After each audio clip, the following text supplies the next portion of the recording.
Funny story. Here I was preparing to come up with a skit where aliens would land in my backyard, abduct me, and I'd have to escape with some alien friend that I make along the way and try to avoid my captors by throwing fireballs or something at them. You know, because Out of This World was winning by a couple of votes and I was already getting ready for it. But, on the last day of the voting sessions a couple weeks ago, I got 2 extra votes for a specific other game that I honestly put up here as a joke, and it's won. So for this game I'm going to be playing...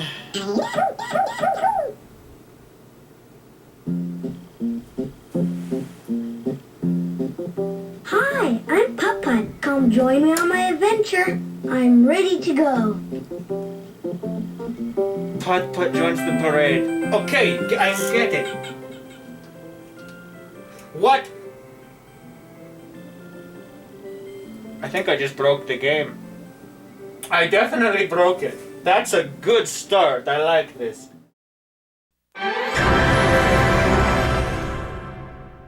Now, believe me, I really wanted to play this game in the negative just so I could make a joke out of it, but I don't know. I think that's just something that happens. I don't know if it happened to anybody else, but it was pretty funny. Anyway, I don't really know too much about the Putt-Putt series itself, but I do know a little bit about Humongous Entertainment. They were a pretty big company in the late 90s to the early 2000s, especially on computers. When Humongous Entertainment started out, they primarily made games for the MS-DOS. However, as technology improved, they were able to port more games onto, at the time, more modern computers, thus creating more IPs. Although I do know that they did come up with some really interesting games that were very kid-friendly and a lot of kids enjoyed them. I remember Backyard Baseball and Backyard Soccer when they came out. I never played them too much. I mean, I was busy doing things for Nintendo at the time. Although I did play a little bit of their other point-and-click adventure games like Spy Fox or Pajama Sam, and there's a bunch of others I don't know the name of. I just remember those 2 primarily. And honestly, I thought they were okay. They kind of appealed to children more often than not because it's a very nice market to appeal to. But they also tried to appeal to other aspects other than children. Back to the point at hand though, Humongous Entertainment's career would start with Putt-Putt back in 1992 with Putt-Putt Joins the Parade on the MS-DOS. It was described as a simple point-and-click adventure game for children, and needless to say, this game would help kickstart the company's career. So before I continue, I want to disclaim that I honestly don't even know if I should be reviewing this game seriously or not. Half of me really wants to treat this game seriously and see what's good and bad about it like I usually do. The other half...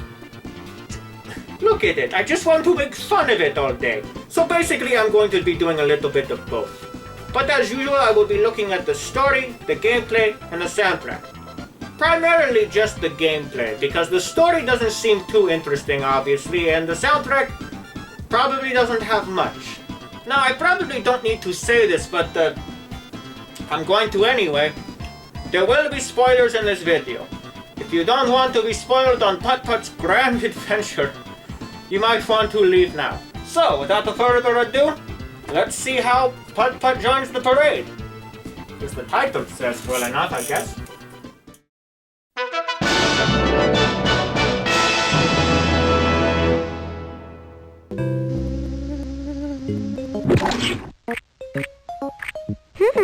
Buying breakfast. Oh, my poor ears. Anyway, this is Putt-Putt Joins the Parade. I got to admit, upon first look, I was a little worried, and even now, I am still a little bit worried. I mean, even for an MS-DOS game, the animations are okay, but you could just tell how dated this game looks. But I'm sure it's just misunderstood. Maybe there's some deep message for children. I mean, it tells them not to cross the street when there's a red light. Except that rule only applies to cars and children aren't really cars. I don't even know where I'm going with this. This game is just weird. Then again, maybe I just think it's weird because of how old it is. I mean, I could certainly see why it's appealing toward children, even though I think it's trying a little bit too hard. You could see how dated this game actually is, though. I wonder which one of these pixels is Putt-Putt. So let's start with the game's story. Is it deeper than anybody anticipated? Does Putt-Putt joining the parade secretly mean he's a secret agent or a child having a bad dream? No. He just has to join the parade. To put it in the simplest of terms, Putt-Putt's town of Cartown is having a parade. In order for Putt-Putt to join the parade, he must have a pet, a balloon, and have a car wash. Gathering the pet and the balloon will require Putt-Putt to travel to different areas of the game and try to acquire them in some way. To gather the balloon, he must help a mother find her child. And to get the pet, he's got to lure out a puppy with a bone, which you get from one of the main things this game offers, mowing lawns. But I'll get to that one later. But essentially, that's all the story has to offer. You could talk to the people if you want, but they don't exactly do much. The game literally tells its entire plotline in the title of the game. Putt-Putt's gotta get some items to join the parade. Sheesh, if this keeps up, I don't even know if this will be a review at all. Anyway, let's see what the gameplay offers. Being a point-and-click adventure title, it should have something really interesting to do, right?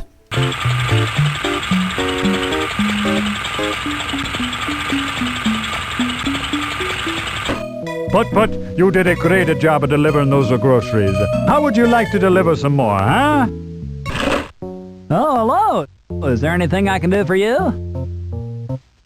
I have some groceries for you. Well, thanks for the groceries, I mean Putt-Putt. What I have just shown you is all the side activities that you can do while you're doing the main game. You get to mow lawns and deliver groceries. That's about it. However, you're not doing all of that for free. You do get a coin for all of these chores, which are used for two things. You can spend 3 coins to get a paint job and change Putt-Putt's color, which is merely cosmetic. You don't even need to do it. And then you can spend 2 coins to get a car wash, which is actually one of the requirements for the game, so it's not really a side thing to do. I suppose another thing you could do is click on the world around you. There's a lot of things to interact with in this game, and some of them are quite humorous. Although when I think about it, that's also a little bit of a problem.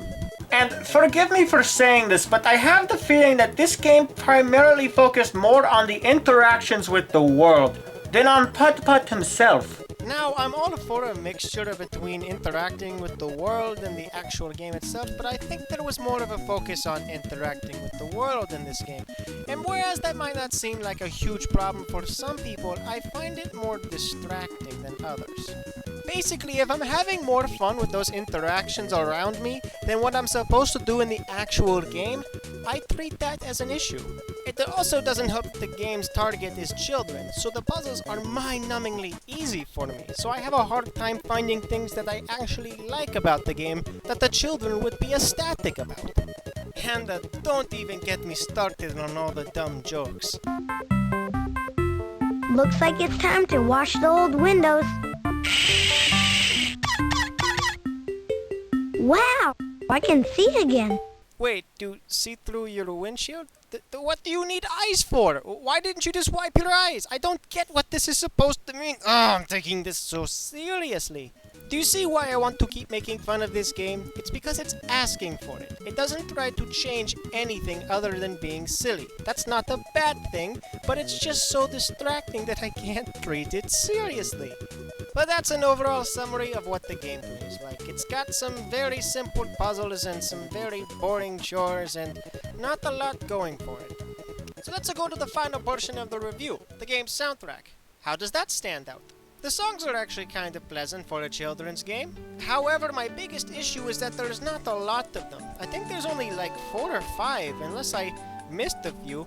The point is they're not too plentiful, but they're rather fitting. Granted, they are a little ear-grating because they were made for the MS-DOS.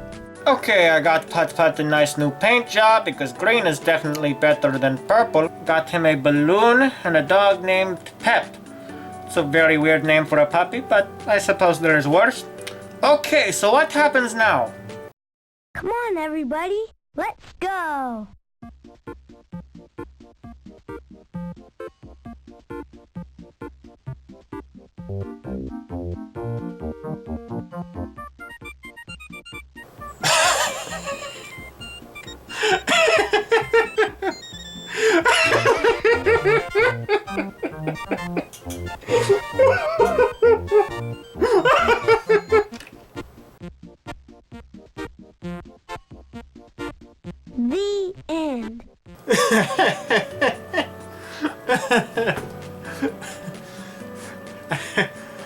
I have beat the game.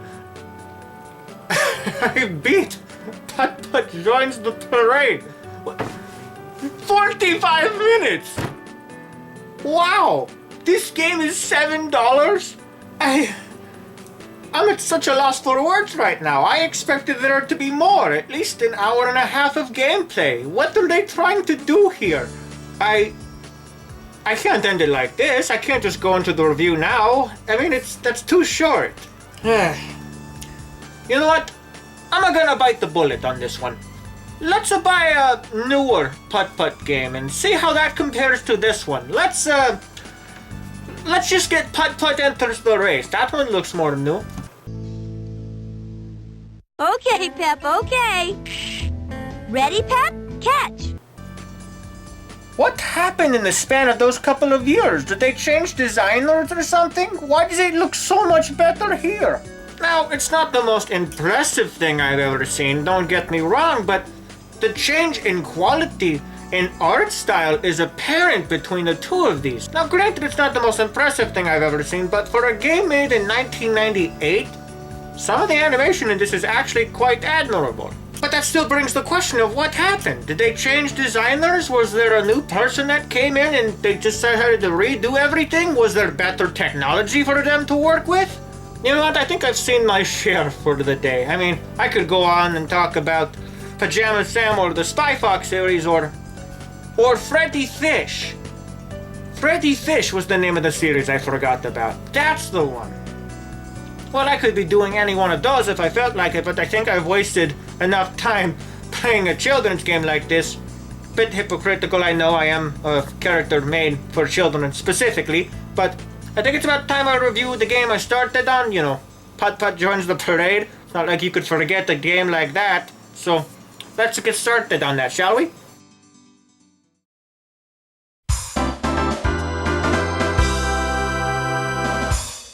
Putt-Putt Joins the Parade is a very interesting title, as you probably noticed.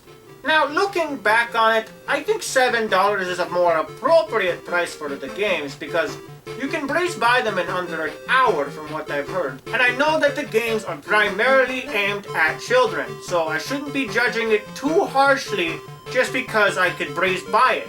It wouldn't make it fair for the game, but at the same time I have to review it on its pros and its cons, because this game obviously has both of those. Let's keep it quick and simple then, shall we? And start with the good things. While I'm on this tirade of being obvious, let's start with the obvious. This game is very kid-friendly. A kid can pick up and play this and probably get lost in it, and I think that's a very good thing for a child. Though I do still have to question if they were trying to hold the hands of the children a little too much or try to make it as confusing as possible, because honestly, there's no difficulty in this game, but I think that's what makes it perfect for children. Secondly, the world around you is actually very interactive. It will make children laugh, it will make them confused. And you know what? Despite on how mixed I was about the voice acting, it's pretty solid in this game. Granted, it is the type of voice acting that talks down to children that they don't know what they're talking about, so we have to hold your hand throughout this entire game.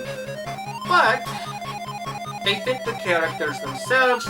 Even Putt-Putt himself is voiced by a child, and I think that's the most respectable thing because it tries to help the children that played the game feel more attached to Putt-Putt himself because you could compare him to a child, if that makes any form of sense.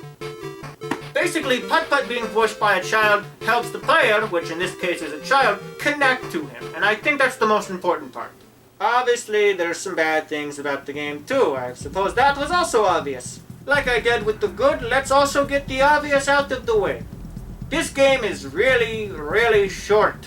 I guess you could also say it's subjective because children will probably beat the game way over an hour because they have to process longer than adults do. So you can call that one subjective if you want. Secondly, there is absolutely no point to currency in this game. The game tries to make it appear that it actually has some sort of importance because you can do groceries or mow lawns and get a coin out of it.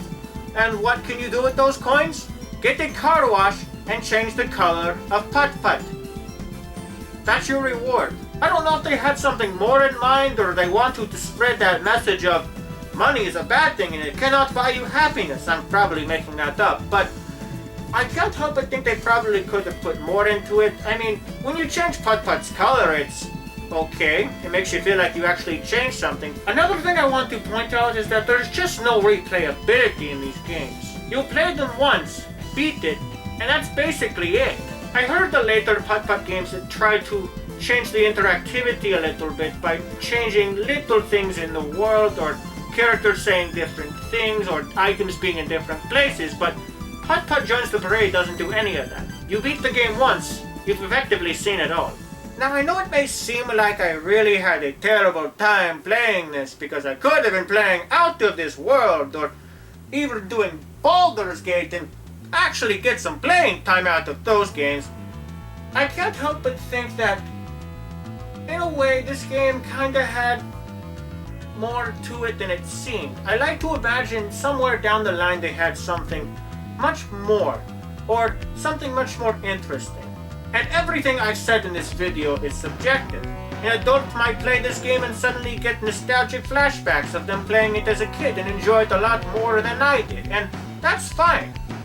Everything is an opinion, and I think in my own honest opinion, I didn't enjoy this as much as I could have, but anybody else can, from adults to children. But I do like what I saw from how Putt-Putt started to where it ended, and honestly, I just kind of wish there was more to it, so the score is not going to be ridiculously high or ridiculously low. So that would mean I have to be very serious about it. In the most subjective voting I've ever done, Putt-Putt Joins the Parade gets a 5 out of 10. And let's put a little asterisk there just because it's a subjective opinion. A lot of people might find this game more enjoyable than I did, and that's totally fine. Now, if the game had started off like the later Putt-Putt titles, I probably would give this game a 6 or a 7 at the very most. The later ones certainly impressed me with how they looked and how they tried to change things up slightly. But for $7, I guess you can't go wrong. But I strongly recommend, if you had to choose any of the Humongous Entertainment titles to play, that you either get the Backyard series, specifically baseball and soccer, and either the Spy Fox series for its humor, the Pajama Sam series for the imagination, or even the Freddy Fish series, because even though that correlates along like Putt-Putt being primarily for children, it has a more interactive world, both in what you can interact with outside and what you do in the actual game, if that makes any sense. So, we've finally come full circle. Granted, almost a year later, but that's beating a dead horse at this point. All the voting sessions have been done up since last year, so the next video you will see will be a Luigi's Choice, and I pray that I don't choose a bad one this time. After that, I plan to go back to the pattern I have when I was reviewing video games, where the first 2 games were chosen by you, and the last choice would be me. And then we do the same thing over and over and over again. I really need to work on my humor, don't I? So, once again, I'm a Luigi, and this has been a Luigi review. Now, if you'd excuse me, I'm gonna have to decide what I want to do for Luigi's Choice, and I have to get those really stupid Putt-Putt slang terms out of my mind. Yowie, zowie, hot diggity, I can't take it anymore.